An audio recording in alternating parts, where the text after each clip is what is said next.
Good day sa lahat. Ako nga pala si Eduardo B. Baquirin Jr., 816907, Armor Cavalry from Divisoria Enrile, Cagayan. Yung lahat ng taga-Cagayan, kumusta kayo dyan, mga kabayan? From Pagkasibilan ko, ako ay nag-iisang anak lang. Pumasok ako sa sundalo noong 1998, pagka-graduate ko ng high school. Sa hirap ng buhay, kaya pumasok ako ng sundalo. Nag-training ako noong 1998, nag-graduate ako noong 1999. Ang first assignment ko is from Tarlac papunta sa Cotabato, sa Awang, Dato Udin Sinsuat. Na-assign ako sa Dato Udin Sinsuat noong month of May. Then after nun, nandun ako sa under kami ng 2nd Light Armor Battalion. Then nag-train kami ng Mechanized Infantry Operation Training ng within 4 to 5 months. Bali 76 na enlisted personnel, mga private na galing sa Tarlac na pumunta, na-assign kami dito sa Mindanao. First day namin nag-training kami ng 4 to 5 months hanggang sa umabot nung nag-graduate kami. Ang unang enkwentro ko is sa Manarapan, way back 1999, November 1999. Nang gabi na yon, galing kami dito sa kumpanya ng Pigkalagan, dinaanan kami ng batalyon nang dala namin civilian vehicle, yung katawag natin na Light Ace na ginagamit. Dinak kami sa Carmen. Pagdating namin sa Carmen ng alas 10 ng gabi, is nagpahinga lang kami ng konting oras. Then alas 2 ng madaling araw, dun na, maraming putok na yung naririnig dito sa area ng Manarapan, going Malabang area, papuntang Bukidnon. Unang day namin, alas 7 ng umaga, nag-move na kami as mechanized kasama yung 4 na vehicle namin. Dalawang B-150 Commando at dalawang Armor Fighting Vehicle, yung Simba fighting vehicle namin. Isa ako sa mechanized, nandun ko ang sakyan namin Simba. Pagdak namin sa Manarapan, nakita ko lahat ng kapwa namin na sundalo, lalo na may infantry na nasa gilid na. May mga sugatan na, meron na yung ginagamot sa gilid. Kaya pagbaba ko, natulala rin ako, di ko alam ano yung nangyayari sa paligid. Nung after a few minutes, may putukan nangyari. Doon ako na masmasan, then dumapa kasi simigo yung squad leader ko na dapa-dapa. Pag dismount kami sa may slope, mataas dito sa banda na to, dito is plain, ang kalaban ang gagaling sa ground. Yung area na yun is puro vegetation, maisan. Wala kaming nakikitang bagay, kundi maisan na lahat. Then sa harapan, andun yung kalaban, may nakaharang na mga sakyan. Ngayon yung team namin ay nag-dismount kasi lahat ng infantry, ginamit na yung vehicle namin na nag-evac sa mga wounded papuntang Carmen. Then mechanized na lang na iwan. Mayroong mga vehicle na iwan doon, pero yung vehicle din ng mga kasama namin na galing din ng 25th MEC na isang kumpanya. Pagdating namin doon hapon, bumalik yung vehicle namin. Pero kami na mechanized, andun lang kami sa area ng gilid, sa gilid, nagipagsabayan sa putukan. Nagkatapa kami sa mga loob ng maisan. Ay, pagdating ng vehicle namin, hapon na yon, umatras kami. Pumunta kami sa bahay na, nag-isang bahay lang na parang bilaran ng mais dito sa area ng Harapan, nag-ipon. Then nagsabi yung leaders namin na mag-move kami through mechanized. Malayo kami sa vehicle namin. Andun sa highway yung vehicle, pumasok kami sa loob ng maisan. Pagpasok namin doon, biglang putukan na naman. Nung nagkaputukan na siya, dapa, andyan sa volume fire, nagkonding kami, nag-return fire, hanggang sa napalayo ako sa mga kasamaan ko. Di ko nakita yung mechanized team na medyo malayo na ako, nag-advance na ako. Nung nakita nila doon na area na may sumabog sa area ko, kala nila patay na ako noon. Nagsibalikan na yung squad ko, ako yung naiwan. Nung nakita ko na walang feedback yung mga kasama ko, tumayo ako at bumalik ako sa kubo. Nakita nila na layo na talagang tamakbo ako na mabilis hanggang sa nakarating ako sa kubo. Tuwang-tuwa naman yung mga teammate ko, lalo squad leader ko, kasi walang nangyari sa akin. Actually, ang expect nila patay na ako nun. Kasi nakita nila dun sa ulunan ko sumabog yung bala ng 923. Ang naramdaman ko lang nung tumutok yun, parang nagpan lang yung aking kaluluwa na parang nawala. Pero salamat sa Diyos kasi yung natinamaan, yung bunga ng mais yata yun. Kaya nakatapa ako, parang walang splinter. Pagdating doon, at yung squad leader ko, nilubog niya ako agad, tinignan niya kung may tama ako. Sabi ko wala, di ko alam ano nangyari kasi blind niya ako, di ko alam kung saan ako bumalik, tumakbo. Ang alam nila, yun nga, tulad sabi ko yun na, may nangyari na sa akin. After that, natapos yung putukan, alas 6 ng gabi. Kaya yung lahat ng tropa, nag-harboring muna, huminto, nagpahinga. Andiyan yung kain kami, wala sa oras ng kain, kunting kain.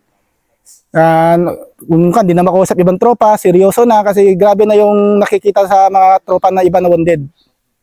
Then kinabukasan, nag-move kami. Actually, ang kasama namin officer si Captain Guena in that time, nung pumasok kami ng Magrapan hanggang Malabang. Sa una, nag-search kami. Pinasok namin yung area na enkwentro. Kasama ko yung team ko. Yung squad leader ko noon is si Sergeant Turing. Pero si late Sergeant Turing kasi kamamatay niya lang tong this month. Siya yung squad leader ko.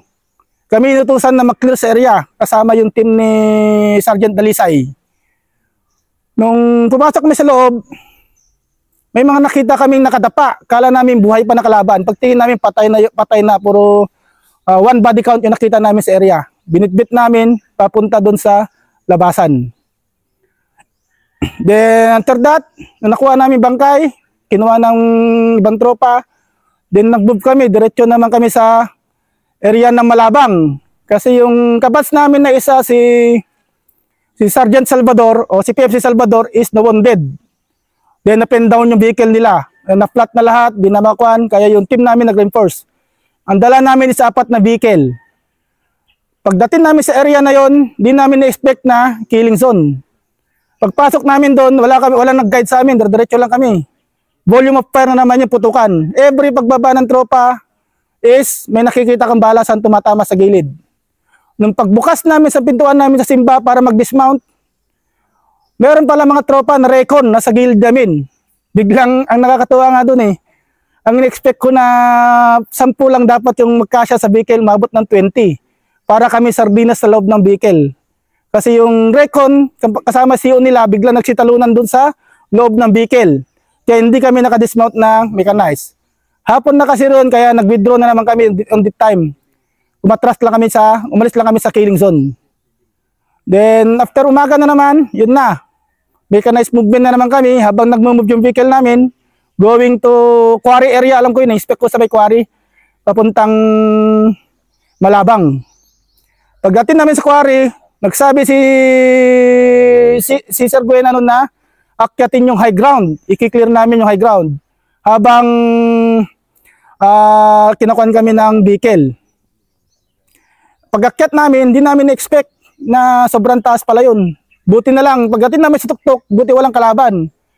May mga paksol pala doon na nakahilera sa loob, nakatapunan, tapos bagong alis lang yung kalaban. Kaya laking tuwa namin doon. Hanggang sa na-clear namin area, nakamove yung vehicle. Hanggang sa nakapasok kami sa Malabang. On that day, natulog kami ng ilang days sa Malabang, 2 days yata. Then, bumalik na naman kami sa Carmen, sa CP ng 25th MEC. Balik kami sa CP ng isang kumpanya namin. Pagdating, dumating kami doon, alas 10 ng gabi. Ngayon, may mga info na naman na yung lahat ng kalaban, hinarang na naman yung vehicle doon sa boundary ng Tibao, papuntang lang. Kaya kasi 4 na vehicle kami yung advisean na mag-reinforce. Pagdating namin sa Tibao, actually umalis kami sa area alas 2 doon sa CP. Natulog lang kami konti. Then diretso kami. Pagdating namin sa Tibao, pukpukan na. Andyan na yung nag-dismount na kami, madaling araw, putok na yung vehicle. Hanggang sa mabot ng alas 6 ng gabi, nagliwanag. Nung nagliwanag na siya, pagtingin namin, ang daming body count doon sa area na puro kalaban. Meron kami na-recover na body count na more than 15 na body count. Meron yung labas yung utak niya, tinamaan na 50. Meron yung putol yung katawan. Meron lang yung sasabi na anting-antingan. Bukol lang kinamatay niya, laking bukol. Nalaglag. Yun lang yung kinamatay niya. Then sa Palayan, 3 body count nakuha namin sa Palayan. Kaya lang, bilib ako sa kanila, bakit wala mga baril? Yung mga nakukuha, may bandular sila, complete ko, yung baril, yung wala, hindi namin nakikita sa kanila. Yung pala, napag-alaman pala namin sa civilian, nagtanong-tanong kami, yung isang baril pala, pagmamayari ng 3 tao. Yung kalaban namin, may isang baril, 3 tao may-ari doon. Yung baril na yun, pag namatay yung isa, kukunin ng isa. Kaya nangyari. Actually, ang na-recover lang doon is may baril na M16 na 2 sa isang pistol. Nakuha rin mga kasamang infantry. Then nung nakuha namin yung body count, yung lahat ng mga civilian na trauma na sila kasi sa nagtaguan ng kalaban is loob ng simbahan ng Katoliko. Doon sila nagtago lahat. Pasalamat kami sa civilian, wala na damay doon, pero namatay yata yung mga iba doon sa area sa looban. Lalo na yata yung kapitan. Then yung na-clear namin yung barangay Tibaw, andyan na. Oras ng kainan, andyan yung tatawag nila na lakas ng sikmura. Ang ulam namin, sardinas, tapos noodles. Kumain kami sa tabi ng mga patay. Andiyan yung nagkalat yung dugo, utak, lahat yan, laman loob, nakahilera. Doon kami kumain sa tabi nila kasi ginawa namin pangsanggalang yung tangki. Nung natapos yung operation na yon, nakuha namin in exacto 1 day lang. Nagpahinga kami ng isang gabi. Nag-reinforce na naman kami, going to Sarangani Province, Umlang. Lang muna, Sarangani, hanggang sa umabot kami ng Tikulab. December na yon, sa month na yon. Then hanggang sa Tikulab, Mindupok. Mindupok muna bago Tikulab. Nag-stay kami sa Mindupok within kwan. Then December 16 na yata kami bumalik dito sa kumpanya namin. Yun yung unang encuentro ko dito sa area ng Mindanao, Manarapan.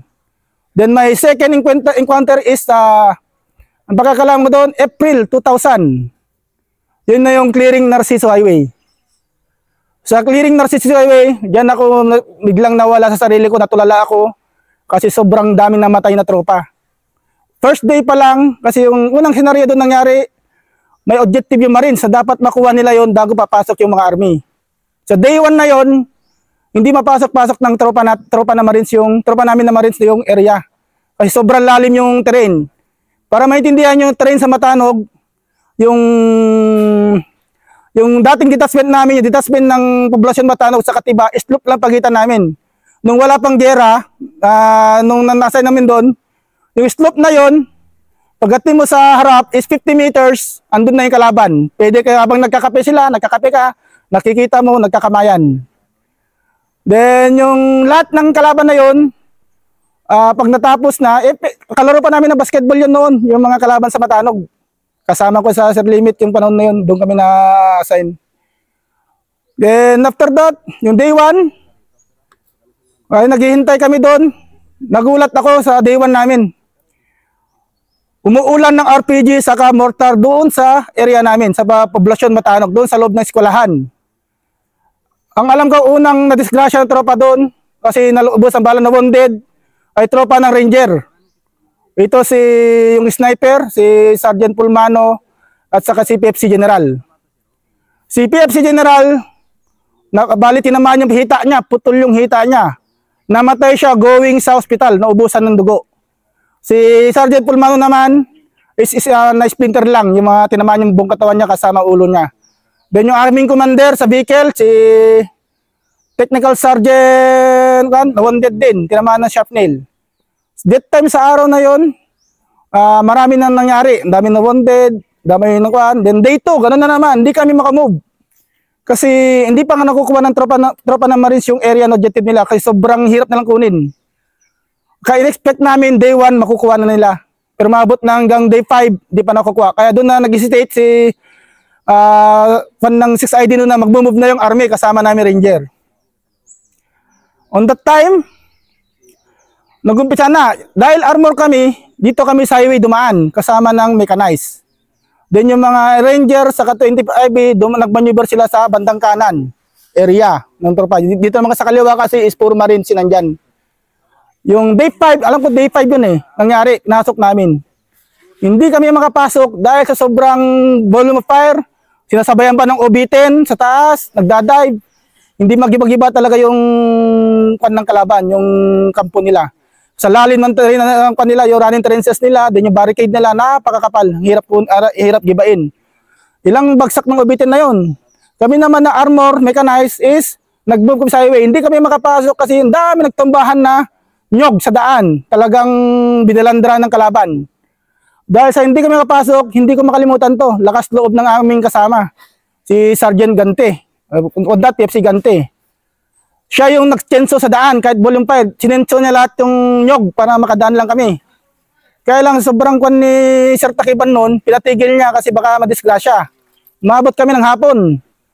Actually, ang na-clear namin na pandon ng nyog is dalawa na tanggal namin. Then, day 6, yan na yung medyo volume fire. Dito naman ako nakita yung tapang ng mga ranger nung day 6 na yan. O day 7 yata yun. Yung 5th SRC yata yun, na medyo nakuan yung isang kanila na pen down. Then yung 25 IB, na ganun din. Yung gunner ng mortar, si Sergeant Geologo. Yung kapatid niya dun sa kabilang unit, namatay. Gusto niyang i-recover yung kapatid niya. Ang problema, di makaya kasi ang daming kalaban din kasi hirap din yung terrain. Talagang lalim yung running trenches ng mga kalaban. Kahit anong bombing ng Obitin, hindi mabasag-basag yung running trenches nila. Then, ganun nangyari. Sa galit ni Sergeant Geologo, binuhos niya na lang yung galit niya sa mortar. Parang ginawa niya ang yung mortar, talagang sunod-sunod yung paputok ng mortar. Then, other day yata, 2 days, nakuha yung bangkay yata ni kasatropa. Then, May na yata yun, kasi di makuha-kuha, nagkaroon ng ceasefire, immediate ceasefire yata yun. Andun na rin yung mga media, andun na sila si Ma'am Jessica Soho, maraming taga-media nandun, lahat-lahat. Kasi naalala ko, may binidyohan pa kami ni Ma'am Jessica Soho nun eh. Then, napasok namin loob, kaya lang, ceasefire. Pagdating namin sa area, yung harapan na di mapasok-pasok, yung barangay Sapad, ikwento ko na lang train Sapad. Yung Sapad na yan, galing ka sa Tiba, diretso siya paliko, then may overliko na pagliko mo, high ground sa tabi. Dito yung area ng kalaban. Then kawayan, solid kawayan sa gilid. Then ang daming paksol ng kalaban. Nung napasok namin yun, nagtaka rin kami bakit ang dami ng MN sa area. Sumakay na rin sila sa tangke dahil pistok naman na. Hanggang sa dumaan kami, papunta Langkong, maabot kami ng Malabang. Doon huminto yung gera. Pero yung di ko makalimutan talaga yung Narciso kasi ang dami nagbuwis ng buhay dyan na tropa. Di ko lang mabilang, ilang beses namin sinakay yung mapatay sa tangke, sa 6x, para may frigate lang yung mga katawan nila. Kaya dyan ako masyadong umiyak sa gera ng Narciso Highway na yan. Napakahirap ang buhay dyan. 1 linggo, 2 linggo, walang ligo. Yung kain, tipid. Kasi oras-oras, nagkakaputukan, minuminuto, andyan lahat. Then mamaya, marinig mo yung Obitin, lumilipad, bombing, continuation, lahat yan. Tapos, natapos yung Narciso Highway, medyo napahinto naman, medyo meron din buwan ng pagitan. Mabot yata ng 2 buwan, June, July. Then last week of July, dyan na naman pinasok yung Camp Abubakar. Sa Camp Abubakar na yan yung pinakamalaking kampo ng MILET noon, unang panahon. Yung area na yan, may 4 na opsyon kung saan nanggagaling yung tropa. Sa Langkong area, alam ko nandyan is Marines. Dito kami sa Mercedes Barrera, papuntang Bakar. Kasama namin yung mga ranger. Then sa kabila naman, andun yung second ID, under second ID, 603rd. Mix. Yung portion namin, dito kami sa may Mercedes. Nag-stay put. Kasama ko noon si Captain Takiban. Si Captain Takiban pala, kasama ko rin siya sa Narciso Highway. Siya yung CO namin dyan sa Narciso Highway nung kinuha namin. Diyan sila nag-turnover ni Sir Limit. Then, pagpasok namin sa sa Mercedes, going to Barrera, ang kabady ko officer dyan, ang XO namin, si Sir Sukal, Lieutenant Sukal Bardan. Then yung kabady namin unit, yung under second SRB. Kasama namin si Lieutenant Colonel Marcos, ang CO na SRB. Kasama rin yung 5th SRC, 9 SRC, 17, may 17 na ba nun sir? 2000? Then 15 SRC, yan yung kabady namin sa loob. Nung pagpasok naman sa Barrera, volume pa na naman, may high ground, hindi makuha-kuha. Kaya kami mechanized na naman yung nag-advantage. Ginamit namin yung shock effect ng vehicle natin. Kasama yung Mistizo na 76, 25mm, saka yung 50 caliber ng APC. Talaga pinutukan yung area. Kasi nasa ground kami, kitang-kita kami sa taas. Wala kami taguan, kundi sa bahayan lang. Volume par, kasama namin ranger, nasa gilid. Pero may isang team na ranger na nagmaneuver sa taas. Hanggang hapon na yon, volume fire. Then hapon, na-recover ng Ranger yung area. Nakakuha sila ng 50 caliber doon ng kalaban. Then nag-stay put kami sa baba. Natulog kami ng isang araw muna doon hanggang sa umakyat kami sa taas. Pagkakyat namin sa taas, doon naman, volume fire na naman. Talagang daming kalaban mo ng panahon, di maubos-ubos. Pagdating namin doon sa loob, andyan na yung area. Pang day 4 na namin yung pagpasok sa Abubakar. Day 5 namin, dyan na yung malapit na kami sa entrance ng Abubakar. Dyan na kami nakapasok sa Jaguar area. Sa Jaguar area na yan hindi ko makalimutan kasi biglang nawala kami sa focus ng operation kasi may nakuha kami na foreigner. Di namin alam kung ano yung nationality niya. May baril, may kompleto, na-hold namin. Lahat ng tropa nakafocus doon. Pero yung team ni Captain Manzano, kung di ko magkamali, diretso sila sa taas. Hapon na rin yun eh. May estimate ko, alas 3 ng hapon. Pagdating namin doon, dahil nawala yung focus lahat ng tropa, nakafocus kami sa foreigner na nahuli with baril, parang nakalimutan namin yung tropa na nagmamaneuver doon sa taas. Biglang nagka-volume fire ngayon. Doon na, madyan na tinamaan na yung FB namin, buti na lang, di na, atras sa bante, putok yung 25. Yung team pala ni Captain Manzano noon, wala na, na-wounded na, yung namatayan silang dalawa doon. Kung di ko nagkakamali, si late Corporal Singia, saka si late Pepsi Ariola, yung namatay doon sa area na yun. Wounded naman doon siguro si Captain Manzano. Kamay yung tama niya.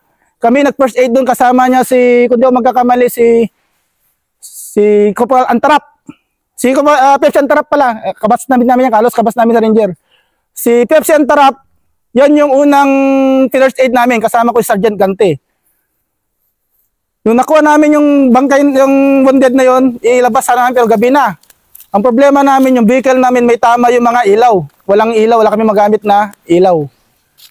Sa araw na yon, parang nag-stay put, yun yung dalawang wounded, di namin na-scrate.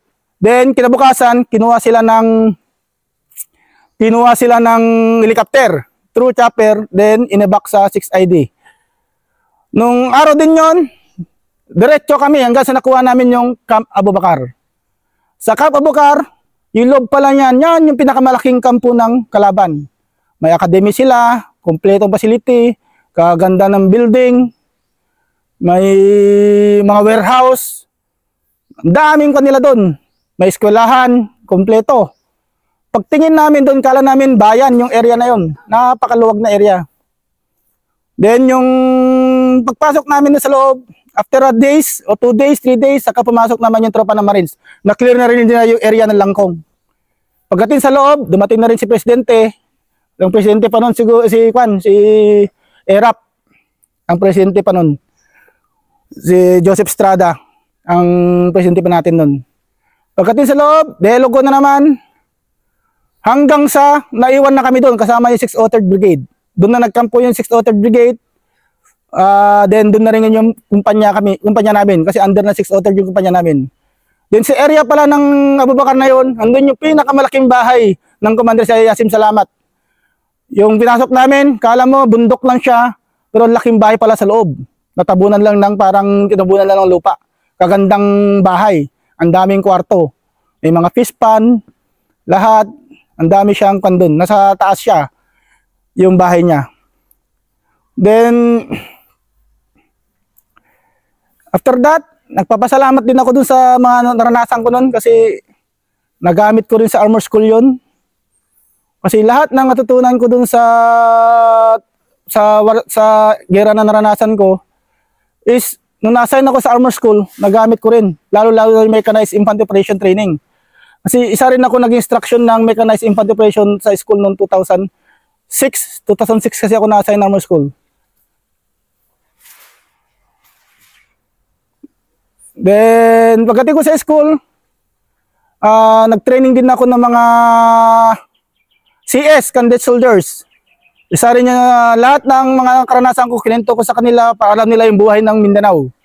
Na pagdating nila rito, huwag sila magkapiyansa, lahat alahanin nila yung buhay nila. Then, nagamit ko sa mga officer din, tinuruan ko, mga basic officer, mga advanced NCO, lahat ng officer namin tinuruan namin.